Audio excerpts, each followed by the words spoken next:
Ebu Hurajra radiallahu anhu ku thot pejgamberi sallallahu alaihi wasallam, idha habba Allahu abdan, kur Allahu e don një rob, kur Allahu subhanahu wa taala e don një rob, çka thot? Atër e thret Gjibrilin, me edhe Gjibril, e thret Gjibrilin alayhi salam, inna Allah ta'ala yuhibbu fulanan fa ahbibhu. Thirët Gjibrili dhe i thu Gjibrili me lasha kryesore Allahu subhanahu wa taala.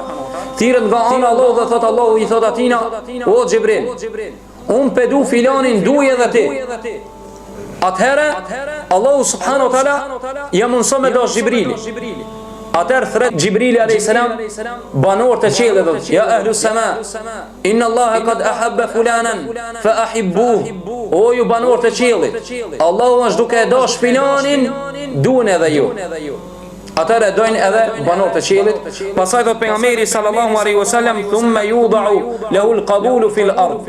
Pastaj i jepet pëlqimi dhe pranimi në tokë. Çat njerëz të cilën e don Allahu, Allahu e ruan. Jep shka pranim to. Është fukara, është njëri dob, nuk ka i bukur, nuk ka i gat, nuk ka i trash, nuk ka i heshëm dhe këshmerat. Shka mirë po njerëzit e dojnë. E ki po, miskin, fukara. Pse ka fitu këta? E ka fitu me dashnin e Allahu subhanahu wa taala.